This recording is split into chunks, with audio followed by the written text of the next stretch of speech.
कहानी का शीर्षक है सत्कर्म का यश। सुप्रसिद्ध चिरंजीवी ऋषि मार्कंडेय ने पांडवों को उनके वनवास काल में अनेक कथाएं सुनाई थीं।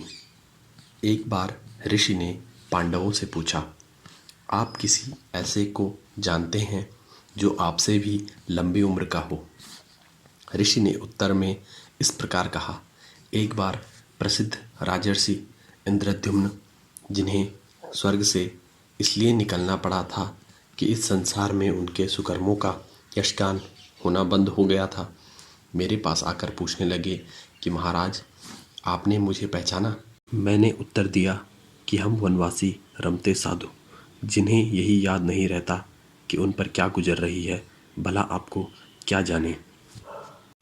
हाँ, मुझसे अधिक आयु वाला प्रवरकर्ण नाम का एक उल्लूक जो हिमालय पर्वत के एक प्रसिद्ध रास्ते के पास रहता है, शायद आपके बारे में जानता हो। तब इंद्रद्युम्न घोड़ा बनकर मुझे मेरे दिखाए मार्ग के अनुसार उस उल्लूक के पास ले गए।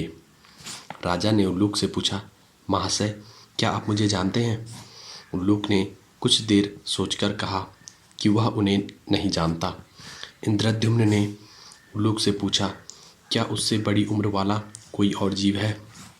उल्लूक ने कहा, इंद्रद्युम्न नाम की एक झील है जिसके किनारे पर वह नदी जंग नाम का एक सारस रहता है, वह मुझसे भी अधिक उम्र का है, शायद वह जानता हो। इंद्रद्युम्न मुझे और उल्लूक को अपनी पीठ पर बैठाकर झील तक ले गया। हमने सारस से पूछा कि क्या वह राजा इंद्रद्युम्न को जानता है? सारस ने कुछ देर सोचकर उत्तर दिया कि वह नहीं जानता। हमने पूछा कि वह अपने से भी लंबी उम्र वाले किसी को जानता है।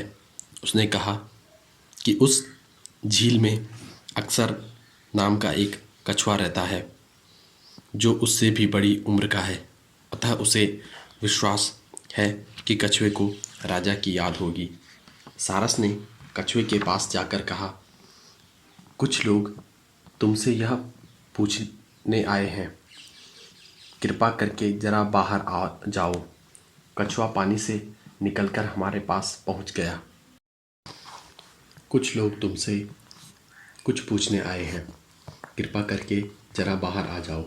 कछुआ पानी से निकलकर हमारे पास पहुंच गया। हमने पूछा, महाशय, आप राजा इंद्रद्युम्न को जानते हैं? उसने कुछ देर सोचा, फिर इतनी पुरानी बात याद करते करते उससे एक फुरेरी सी आ गई और फिर आंखों में आंसू भरकर तथा हाथ बांधकर अकबर कछुए ने कहा, भला मैं राजा इंद्रद्युम्न को क्यों कर भूल सकता हूँ?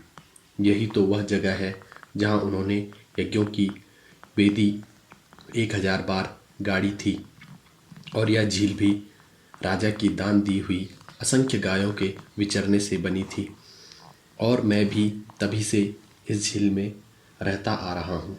ज्यों ही कछुए ने इतने शब्द कहे कि एक दैवी रथ देवलोक से वहाँ पहुँचा और इंद्रद्युम्न को यह आकाशवाणी सुनाई पड़ी कि राजा उस रथ में आकर बैठें और चाहे जिस लोक में चले जाएं।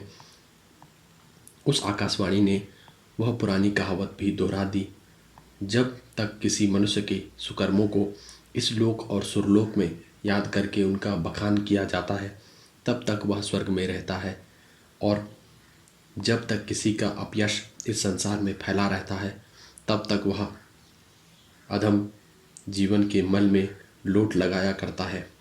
अतः मनुष्य को सदा पुण्य कर्म करने चाहिए और पापों से दूर रहना चाहिए। यह सुनकर राजा इंद्रद्युम्न ने उस कछुए, सारस और उल्लूक को धन्यवाद दिया, नदी जंग, प्रवटकर्ण और मुझे वापस हमारे स्थानों पर पहुंचा दिया और स्वयं देववाहन में सुरलोक को चले गए। इन तीनों की उम्र मुझसे भी लंबी है। मार्कंडेय ऋषि ने इस प्रकार पांडवों के प्रश्न का उत्तर देकर उन्हें मरने के बाद के जीवन दर्शन का पूरा ज्ञान प्रदान किया। धन्यवाद।